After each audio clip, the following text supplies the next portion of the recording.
It's the second last episode.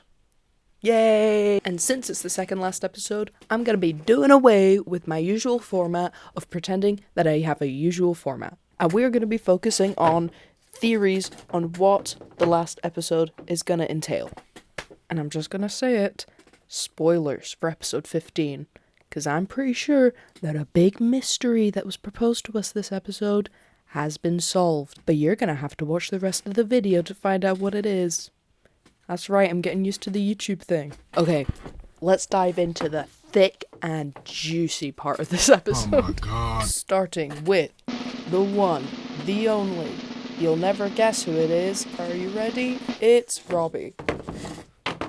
So with Robbie, for me, it's starting to feel like he's really beginning to lean towards talking to people and opening up, in this episode. From the last episode where he sort of reaches out to Noelle a little bit and then talks to Dana and kind of accidentally lets her see a little bit of the cracks in the walls, to this episode where he's really opened up to Duke. Combined, this really feels like we're on a trajectory for Robbie to maybe take a moment and kind of self-reflect, maybe even giving therapy a try, with, and it pains me to say this, no help from Caleb Jefferson. Listen, I love this guy. His earlier talks with Robbie were great, and I just, he doesn't take any shit. But this conversation just feels like he wasn't even trying. No pithy retort. Yeah, I didn't think so. He just sort of was like, hey, you said a fucked up thing. Don't do that. And Robbie was like, and then walked away, and Caleb's like, okay, well, bye. I'm not saying it's not his job or anything, but I mean, it technically is his job, but it's not his job with Robbie to be like a therapist to him, but he didn't even really put anything into that. I don't know, maybe he's trying a different approach, or he doesn't want to risk a shouting match in the middle of the ED, or he's just tired. He's also been here all day. Honestly, I wouldn't be surprised if this is maybe the last that we see of him. It feels like his final very tired attempt of getting Robbie to get help. So yeah, I'm not really expecting Dr. Jefferson to sort of turn up too much in the finale, but maybe he will. I don't know. I don't get that vibe, and I don't have time to tell you why. But going back to the circumstances where Robbie made this inappropriate comment, this scene is so fucking good. Robbie is checking in on Mohan. Yes. Who's obviously not doing okay as they send Orlando up to the ICU. He's trying to comfort her and let her know that she did everything she could to help him. Yes. But she's still hung up on how unfair everything is, and then Robbie makes a comment blaming Orlando. No! Robbie, man, you were so close. You were so close. I was rooting for you. We were all rooting for you. How dare you? The writers are just teasing us with the possibility of Robbie and Mohan making up. I feel like I'm being blue balls over here. In general, this episode, Robbie definitely feels like he's going around doing his final check-ins with people. From worst to best of these, Mohan is obviously last place. That was a shit job, Robbie. Then he tries to teach Javadi about the dangers of creating TikToks in the pit, but then she absolutely rinses him. I get it. And Robbie gets a lecture about trusting Javadi from McKay. And I can see the good intentions from Robbie, but yeah, he fumbled that. It's just, she's 20. She's gonna know more about TikTok and online safety than you are, Robbie. No offense, but that's almost 100% certain. Then he manages to get Langdon to quote-unquote doctor the fuck up, and he compliments him on it. Nice job. It's finally happening! So despite his sort of flip-flopping opinion of Langdon, they're ending on a good note so far. Then he has a great moment with Donnie where he lets him go home to be with his family and his, newborn baby, rather than make him stay behind and do paperwork. This is one of those choices that is maybe not technically the best decision for the whole ED, but it does show that he still has a bit of empathy in him. So he's leaving these people these final lessons as if he is still gonna go, but I don't think that this particularly tips the scales in favor of that. As much as he wants to leave, I think his need to stay/go to therapy is becoming more prominent in his own mind. Specifically, I think that this is shown in all of his talks with Duke this episode. And guys, I'm fucking bad at this. I don't know why I never thought maybe Duke is the one to actually, like, crack him open like a fucking egg. I mean, like, obviously he is. Duke is a pretty impartial player in this whole game. He's not a part of the Pitt crew, so he can give a pretty impartial view on how it's affecting Robbie. But he's also able to listen and actually take in what Robbie's saying about the Pitt being the only good thing he's done in his life, but how it's also killing him. Duke manages to get the dam to burst. Or at least leak a little. Gross. Which I think is paving the way for someone else to swoop in and actually break him down in the last episode. In other words, Robbie is getting prepped like a roast chicken for a finale cry session. Next up, we're gonna talk about Mohan. Or we would be. If she had any scenes, what the fuck? Okay, I'm gonna try and not get mad about this. We've still got the last episode. There's every chance that her not being in this episode is leading up to a very Mohani finale. Please. If it's not, I'm not gonna get mad. It's not happened yet, therefore I can't get mad about something that hasn't happened yet. In my head, this makes the most sense. I mean, apart from Robbie being the main character, Mohan probably has the most prevalent storyline in this season. I don't know if that's true, but you know, she's got a big old storyline. It's a big thing. Mohan has had like some crux moments, like panic attacks and not knowing where she's going and the Orlando thing. You know, she's had a lot of shit. So if we don't wrap it up nicely, I'm gonna be pissed. And with the knowledge that she's not gonna come back next season, it would be fucking insane for them to just drop her character arc, which I know is a big fear within, like, the fandom right now. But while we wait for the finale to confirm whether this is gonna happen or not, let's all live in a world where we're gonna pretend it's super on purpose and we're gonna talk about how her disappearing could contribute to her character arc. So, I don't know about you, but I feel like Mohan's disappearance was pretty subtle. If I wasn't doing these videos and properly, like, analyzing the episodes, I don't even know if I would have noticed it unless someone else pointed it out to me. This wasn't done like Ogilvy being gone for 1.5 episodes, where we got told where he was going and then he just wasn't here, and it was kind of this like, whoa, he's not here. You know, that's, you know, crazy. She had a couple scenes and then she just had nothing. You know? Not even a background or a little check-in or anything. And I know that I don't usually talk about the next times that we were given, but I had a little look through that. She's not even in there. Don't piss me off. Don't fucking piss me off. I'm hoping that this is the writers setting us up for next episode, rather than a mindless, oh, we just didn't give her any scenes. Or worse, we cut her scenes, which I've heard has happened. We had some scenes this season that ended up getting cut, just for like timing reasons. Like we shoot essentially like 60 to sometimes even 70 minutes. They cut it down to 45. But I'm hoping not a significant amount, in that it destroys her entire arc and we don't really know what's going to happen with her. In terms of where she could be, I have 3 ideas. Okay, so I rewatched some of the episode and I am stupid. I'm about to go into different ideas of where Mohan could be, but we literally see her go into the lift with Orlando.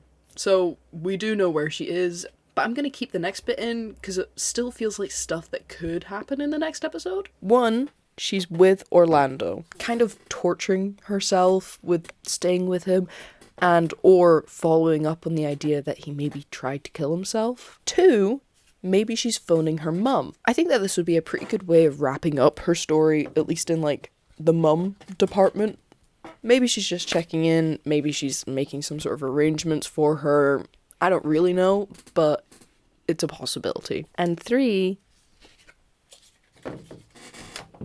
she could be on the roof. Now, this theory is kind of influenced by one of the comments I got in my last video. Ravenous animation, your mind scares me, but is fascinating and maybe a bit genius. But I digress.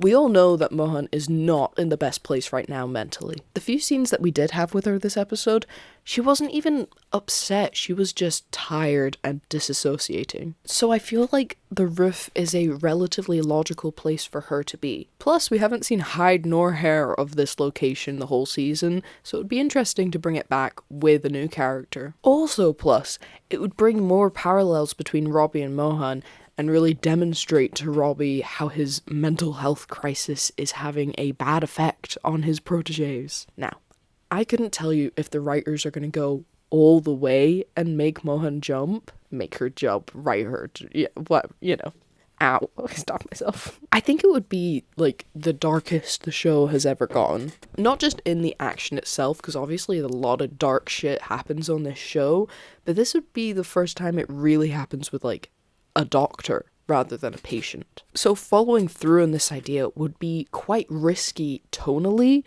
but I don't think the writers are very afraid of taking a risk. I mean, they've spent basically this entire season making the main character pretty unlikable. Or they're just pushing Mohan aside and we have to wave goodbye, completely unsatisfied and never trusting the writers with anything ever again.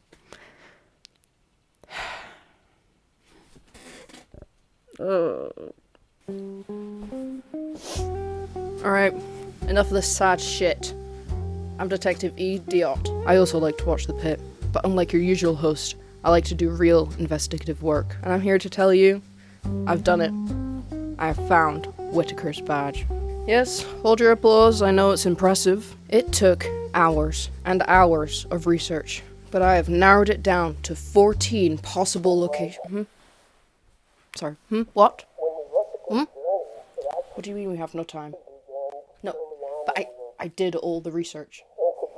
Hey, no, it takes real effort to find the right clips to... No, I'm not just padding the wrong time. Okay, fine. I've narrowed it down to 2 possible locations. But to find our victim, we must first retrace our steps. It's a classic. Every mother knows it. Where do you last remember seeing it? But thankfully, since this is a TV show, we have the more sophisticated option of using the backspace button. And when we implement this tool, we find that this badge has been missing for not 1, not 2, but 1.5 episodes. Its last known location was shown to us in the back of the ambulance with Ogilvy and Whitaker. And the next time we see Whitaker, he's walking into the pit, he bumps into Tamarian, and he goes and hangs around by the paper place. It's at this point that it's revealed to us that his badge is no longer at his hip where it usually is. So at some point between here and here is where this badge made a run for it. Now when we have a look at these precious few seconds, we might want to jump on this new girl here. She bumped into Whitaker, distracted him with a doll, and then skedaddled out of there. All the makings of the perfect pickpocket. But if we take a step back and start to look at the scene like someone who goes outside, you start to realize that you sound fucking insane. First of all, she's not even looking towards Whitaker when she goes to bump into him. And second of all, what the fuck would she want with a doctor badge? We could also explore the possibility that the badge got knocked to the ground in the kerfuffle. But no, there's no sound of plastic hitting the ground, and I refuse to believe that no one would have spotted this badge on the floor in the middle of the pit. It was over. I lost. I didn't know what could have happened to the badge. This was it.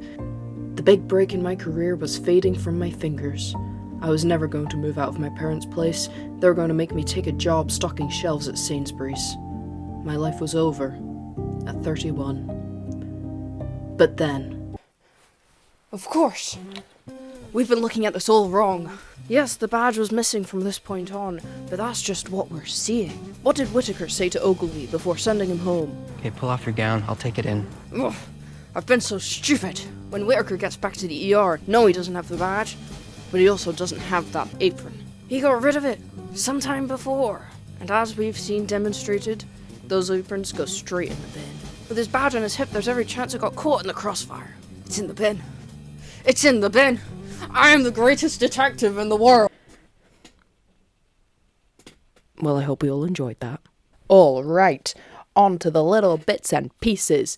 Theory Edition. Okay, we've already talked a little bit about Javadi's TikToks, but my question is, are we going to see any consequences for them? Not just like bad stuff though. There's also the question of if this is going to help find more information about where Jessie is. Or maybe Robbie will look at them and get some more tips about burnout and self-care. And then staying with Javadi for a second, there's also the question of her birthday and birthday party. Now, Princess was planning it, but she has already gone home. And I don't need Princess to come back for an emergency or something just so we can get some more information about the party. Although I would love to see her again. But maybe a message gets sent around inviting everyone to it, or maybe Javadi's mum catches wind of it. I could see it being a nice, more light-hearted side plot to help with the heavy shit I imagine we're getting next episode. Now, going to Langdon, we have been seeing him struggle more with his back, but I don't think we're going to be going into relapse territory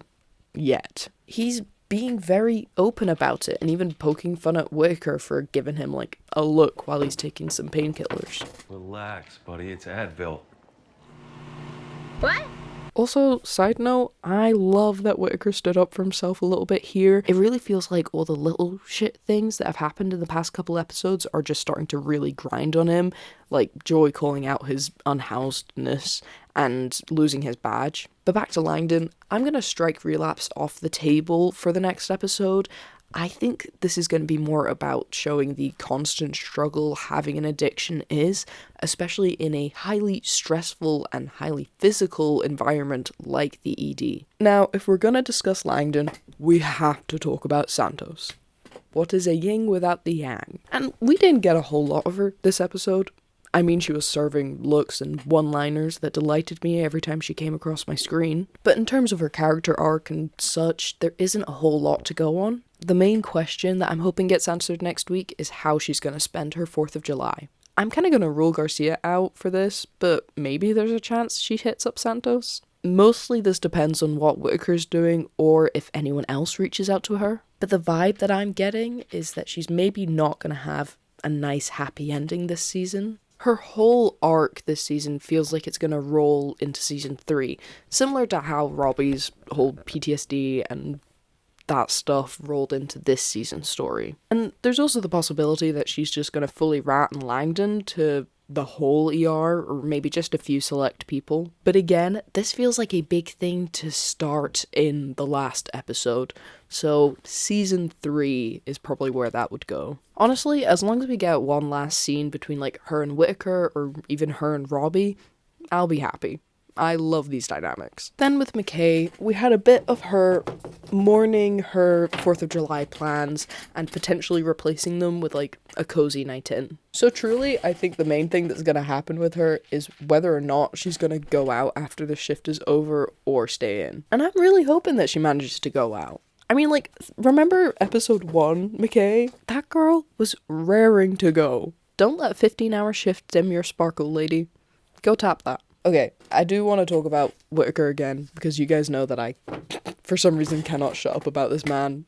He entertains me. I'd first of all like to say that he lost $290 of his first paycheck in the first 9 hours of getting it. $40 with the bet, and then obviously the $250 with the evil grandma lift. Then, according to random Googling, he's going to have to spend another $25 to replace his badge. And if more random Googling is correct, his first paycheck was about $3,000, which is now down to $2,600. And if Santos wants to start charging him for rent, this boy is fucked. Also, random side note that I could not find any transition into. How did this man not know Cluedo, but he knows 1960s sitcom Gilligan's Island? I'm telling you, I had to look up one of these things, and it wasn't the game that inspired one of the greatest lines in cinema. I hated her so much. Flames on the side of my face, breathing, breathless. I mean, there's no fucking way this guy wasn't raised in a cult or something. Okay, a real quick question with Al Hashimi. Do we think the whole AI slash never been sued thing is gonna come back now that, like, the internet is all back. I know that many people, including myself, were pretty certain that these two things were gonna collide and cause some problems, but obviously that kind of got thrown to the side when everything went dark. Again, this feels like something that's maybe better suited to be coming back in season 3. But maybe we'll be seeing the groundwork for it this next episode. Similarly to how we saw Mel and Ellis doing that lumbar puncture back in season 1, and then seeing the deposition this season. Again, keeping on Al-Hashimi, we have this scene between her and Robbie where she opens up to him about these seizures that she's been having. This is also preluded by her extending her respect to Robbie, and then Robbie doing the same. Okay, I'm back again. I wasn't gonna talk about this, but it is annoying me too much. I've seen some people online express annoyance at this scene because they don't understand why Al-Hashimi is, 1, extending her respect to Robbie when he's being such a dick, and 2, asking him for help in her case. But guys, I think we need to remember that Robbie is still a very skilled doctor. As much as he's not been having the best bedside manner, he's still treating patients well and obviously cares about his ER. I think Al-Hashimi expressing her respect is an attempt at finding some good ground between the two. As much as she disagrees with him a lot of the time, she wants him to know that she doesn't think he's awful at his job. This whole season we've been shown how constant criticism can have a terrible effect on people, and Al-Hashimi doesn't want to go down that route. And in terms of showing him her diagnosis, she's not showing it so he can somehow cure her. She's had this since she was 5, proving me wrong from last episode by the way. Maybe Mohan never noticed the seizures, or she was covering for Al-Hashimi. But there's not going to be some miracle cure, especially from an emergency doctor. She's showing him her case as a show of trust. She has caught on to the fact that Robbie suspects something with her, and she wants him to trust her while he's gone. This isn't some white savior moment. She's just telling him in a way that is far easier to take in than, yeah, I have absent seizures, but don't worry, I'm used to working with it. Okay, that's it. I just needed to get that off my chest. Now, this scene ends pretty abruptly, so we don't really see Robbie's reaction, but forgive me for this, looking at the next time, it seems to me like he's not gonna be taking this so well. But let's compare his face in this next time to the face in this episode of, like, pity or just empathy for Al-Hashimi. I can only assume that something happens between now and then to cause Robbie to become a massive dick. We know that Robbie lashes out at people when he's feeling at his lowest, and this feels like one of those times for me. Again, no fucking excuse for Robbie, it's insane behaviour, but I am curious to see what causes it. Whatever happens, it better not scare her off. Like most people, I've actually grown quite attached to Al-Hashimi. She better be coming back for season 3. She still needs to kiss women. Just to make sure that I've hit everyone, let's have a quick chat about Mel. Now, her storyline has kind of petered out ever since her sister went home, which by the way is a beautiful metaphor for how she struggles with her identity being fully based around Becca, and now she's gone. So there's not much to build off of when it comes to how the last episode will treat her. The main thing I'm looking out for is if she's gonna find someone to watch the fireworks with her. There's Langdon, who she's probably the closest with, but I don't think that their friendship is quite at that level yet. Then there's Santos, which I could see happening. They do have a small, nice friendship, but really I'm only putting her there because she's also wanting to see the fireworks. I'm gonna circle back around to my idea of all, like, the younger crowd gathering on the roof to watch the fireworks together, because I love that idea. There's been a few moments this season of pointing out the importance of finding a community, and having the young doctors kind of create it for themselves would be really nice to see, especially after Robbie has consistently been kind of shoving away any type of community. The rest of the staff banding together and proving to him that moments of gathering and friendship are really important would be a great way to cap off the season. Okay, final note. I better be seeing someone with an update on the baby Jane, duh. She's been such a star patient this whole season, it would be crazy if we just never see her again. I don't need the mum to come running in this miraculous moment, or for her to get fostered at the last minute, but a scene would be nice. Okay, to round off the episode, I'm gonna go over some things that I need to happen in this finale. First off, of course, we need some closure on Mohan's story. She's not coming back. We barely saw her this episode. If we don't get something substantial, The writers are bad at their job. And of course, this doesn't have to be this happy ending for Mohan of her riding off into the sunset. I just need the bare minimum. An idea of what she's doing next, and a good reason for why she's not coming back. Or something completely unsatisfactory, but it makes me think or question things, or it's just on purpose. And the next one is more of a given, it's almost definitely gonna happen. Robbie needs some sort of button to the story as well. Similar to Mohan, it doesn't need to be him going to therapy or suddenly being free of his mental illness. It just needs to be a point in his arc that I'm happy to wait a year to continue. Really? That's kind of it.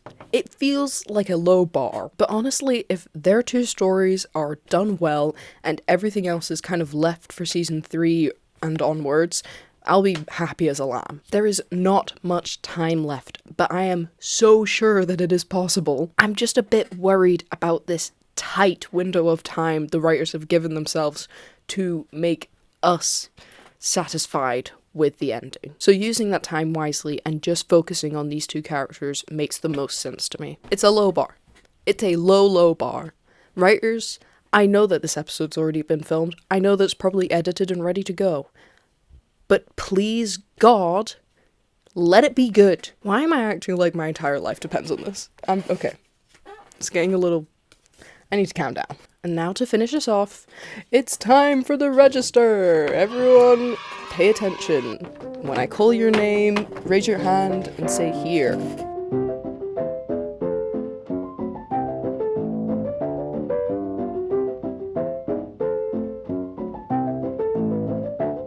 I don't have any more room. There's also, like, the newer night shift people, obviously, are still here. I should have just made, like, night shift have arrived. I don't think there's anyone who is late, as far as I can tell. But also, we got a little tiny scene of Garcia being still here, which feels somewhat significant, especially for Santos. I'm not entirely sure. It feels like it could go either way. It could be like, she's still here, they'll get to hang out and it'll be nice. Or it could be, she's still here, but it doesn't matter because Garcia fundamentally does not give a shit about Santos. Listen, I love lesbians. I don't love these lesbians. They are toxic as fuck.